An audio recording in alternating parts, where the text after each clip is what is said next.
हर हर महादेव, जय भोलेनाथ। भगवान भोलेनाथ की कृपा सदैव आप सब पे बनी रहे। स्वागत करती हूँ आपका अपना चैनल भक्ति की राह में। दोस्तों, अभी श्रावण मास चल रहा है और यह पवित्र श्रावण मास में भगवान शिव के 12 ज्योतिर्लिंगों के दर्शन का विशेष महत्व होता है।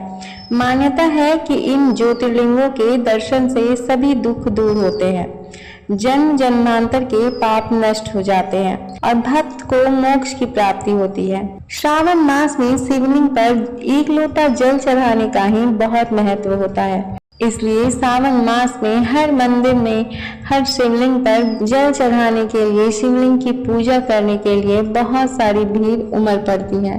भगवान भोलेनाथ के 12 ज्योतिर्लिंग हैं। इन्हीं में से एक है वैद्यनाथ ज्योतिर्लिंग, जिसे कामना लिंग भी कहा जाता है। यह स्थान न सिर्फ शिव के ज्योतिर्लिंग रूप का प्रतीक है, बल्कि एक शक्ति पीठ भी है, क्योंकि पौराणिक मान्यता के अनुसार यही पर माता सती का हृदय गिरा था। वैद्यनाथ ज्योतिर्लिंग को चिता भूमि भी कहा जाता है और श्रद्धालुओं के बीच यह धाम बाबा बैद्यनाथ धाम के नाम से प्रसिद्ध है। बैद्यनाथ मंदिर झारखंड राज्य के देवघर जिले में स्थित है। झारखंड की पवित्र धरती पर स्थित यह धाम भारत के प्रमुख शिवालयों में से एक माना जाता है और 12 ज्योतिर्लिंगों में इसे 9वां स्थान प्राप्त है। यहाँ ज्योतिर्लिंग के साथ साथ शक्ति पीठ भी होने के कारण इसे हार्दपीठ के नाम से भी जाना जाता है, क्योंकि यहाँ पर माता सती का हृदय गिरा था। आइए श्रवण करते हैं वैद्यनाथ मंदिर से जुड़ी पौराणिक कथाएं।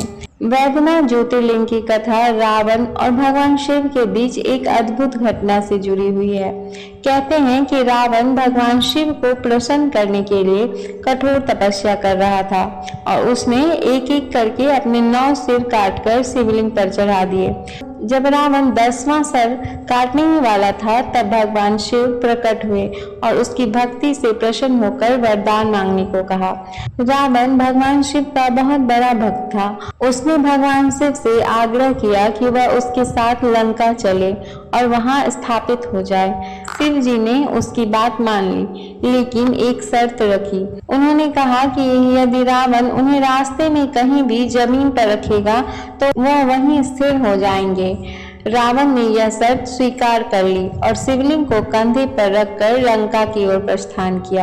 यात्रा के दौरान रावण को लघु शंका लगी और उसने एक अहीर यानी ग्वाले से शिवलिंग को थोड़ी देर पकड़ने को कहा। भगवान शिव की माया से शिवलिंग भारी होता गया और अहीर से संभालते नहीं बना।